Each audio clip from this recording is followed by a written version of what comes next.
नमस्कार, मैं महेंद्र कुमार। आज हम बात करेंगे सामाजिक विज्ञान की 9th क्लास की, जो आपकी जो चैप्टर है नाजीवाद और हिटलर का उदय।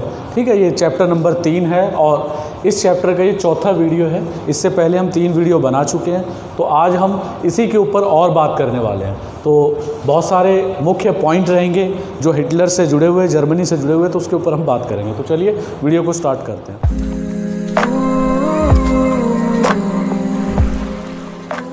सबसे पहले हम बात करते हैं हिटलर द्वारा जर्मनी में शासन। देखिए, हिटलर ने जो है एक सैनिक के रूप में जर्मनी में पदार्पण किया।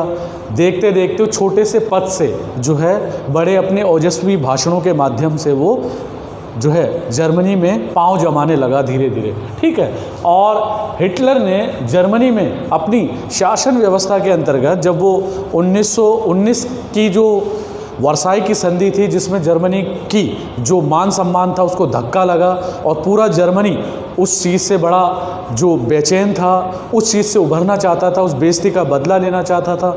उसको कोई ऐसा लीडर चाहिए था जर्मनी को, जो जर्मनी को आगे लेके जाए और जर्मनी की धाक पूरे विश्व में जमाए। तो इस काम को हिटलर ने संपन्न किया अपनी ओजस्वी भाषण शैली के माध्यम से और लीडरशिप के माध्यम से।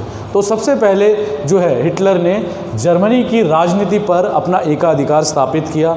ठीक है, इस राजनीति पर उसने जो है उस समय के जो तत्कालीन राष्ट्रपति थे, चांसलर थे, उनको हटाकर खुद जो है चांसलर का पद हासिल किया और देखते देखते जो है पूरे जर्मनी का वो सर्वसर्वा बन गया और उसने अपनी थ्योरी, अपने सिद्धांतों को पूरे जर्मनी पर लागू किया, जिसको आप नात्सीवाद के रूप में जानते हैं। नात्सीवाद या नाजीवाद जो है अलग अलग केंद्रों में, अलग अलग रूपों में जर्मनी के ऊपर जो है हावी होता गया, स्थापित होता गया और जनता ने उसको सपोर्ट किया। तो कुछ नाम हैं जो जर्मनी लैंग्वेज में ही लिए हुए हैं जर्मन में। तो गेस्टापो, इसका मतलब है एक गुप्तचर राज्य पुलिस का एक संगठन निर्माण किया खुद हिटलर ने, और उसकी देखरेख स्वयं हिटलर करता था और उससे उसको जो है जर्मनी से जुड़ी हुई गुप्त सूचनाएं उसको मिल जाया करती थी। और उसके बाद SS करके उसने अपराध नियंत्रण पुलिस का निर्माण किया। उसके माध्यम से पूरे जर्मनी में जो है अपराध पर नियंत्रण स्थापित किया हिटलर ने। और SD सुरक्षा सेवा, जब जर्मनी पर कोई ऐसी आपात स्थिति आ जाती है या कोई ऐसे युद्ध के हालात पैदा हो जाते हैं, तो ऐसी स्थिति में जो है ये SD सुरक्षा सेवा ग्रुप एक्टिव हो जाता है और ये एक नियंत्रण का काम करता है पूरा। तो ये 3 ऐसे संगठन थे, गेस्टापो, SS और SD। इन्होंने जो है हिटलर को स्थापित करने में, नात्सीवाद को स्थापित करने में जर्मनी में बड़ा सहयोग किया। और इन तीनों संगठनों का निर्माण जो है हिटलर ने ही किया, जर्मनी में एक जो है अपने शासन व्यवस्था को मजबूत करने के लिए। और कुछ पॉइंट और है, जैसे हिटलर का जर्मनी का चांसलर जो है बनना, जो मैंने आपको पहले बताया कि चांसलर बनते ही उसने ऐसी गतिविधियां जर्मनी में लागू की जो विरोधी पार्टियां थी उनको समाप्त किया, जो विरोधी दलों के लोग थे उनको हटाया। जैसे साम्यवाद का, समाजवाद का जो प्रभाव था या पूंजीवाद का भी जो प्रभाव था, जो पश्चिमी देशों का था, उनको कम किया। और देखते देखते जो पूरे जर्मनी में उसने नात्सीवाद के जो नियम सिद्धांत थे उनको लागू किया चांसलर बनते ही। और उसने वहाँ की जो संसद थी उसमें आग लगवाई और वहाँ जो है एक नया कार्यक्रम लागू किया। देखते देखते 1933 में उसने जो है लीग ऑफ नेशंस, जो उस समय का संयुक्त राष्ट्र संघ कहलाता था, 1919 में स्थापित हुआ था विश्व शांति के लिए, जो महासंगठन था विश्व के देशों का। उस संगठन से जो है उसने पल्ला झाड़ लिया, मतलब वहाँ से इस्तीफा दे दिया और उससे उसका कोई लेना देना नहीं है।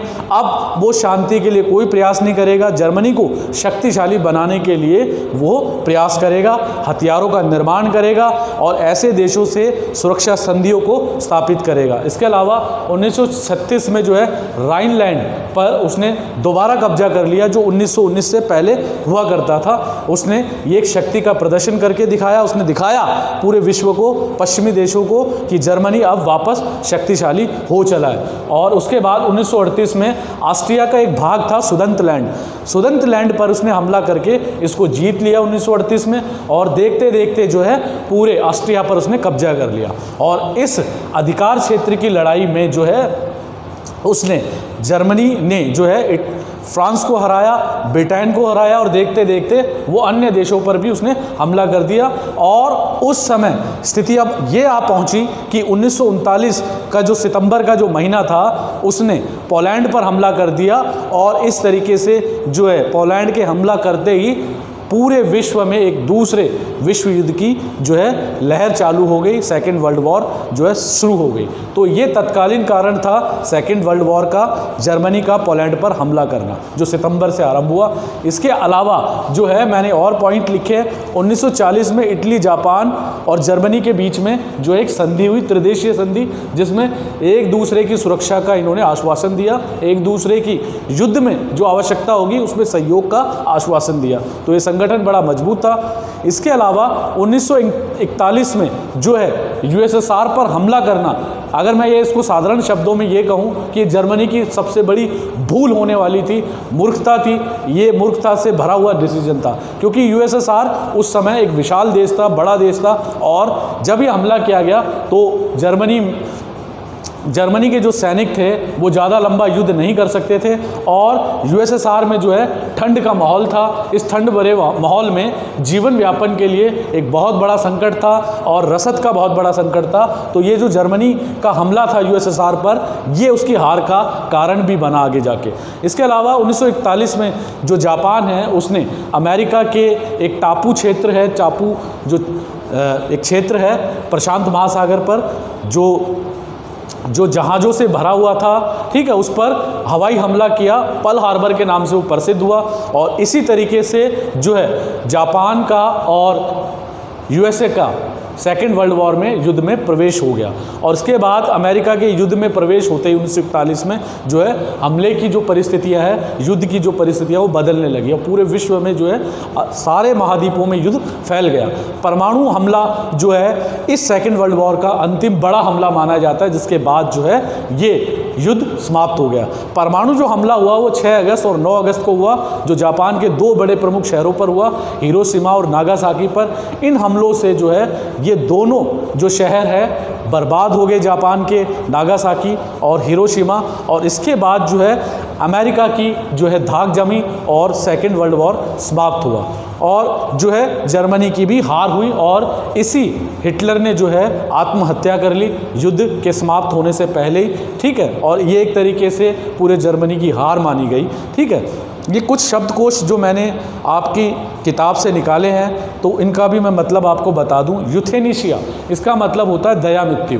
दया मृत्यु ऐसे व्यक्तियों को दी जाती है जिनको कोई गंभीर बीमारी हो, गंभीर रोग हो, जो असाध्य हो, जिसका इलाज ना हो, या ऐसी स्थिति आ गई हो कि अब मरणासन होने की अवस्था आ पहुंची है, तो ऐसी स्थिति को हम यूथेनेशिया कहते हैं, जिसमें स्वयं की स्वीकृति होनी चाहिए आत्महत्या के लिए, जिसमें व्यक्ति को दया मृत्यु दे दी जाती है। तो ये जो स्थिति है ये जर्मनी में जो है बहुत इस्तेमाल की गई और ये जो यूथेनेशिया शब्द है ये जर्मन शब्द ही है।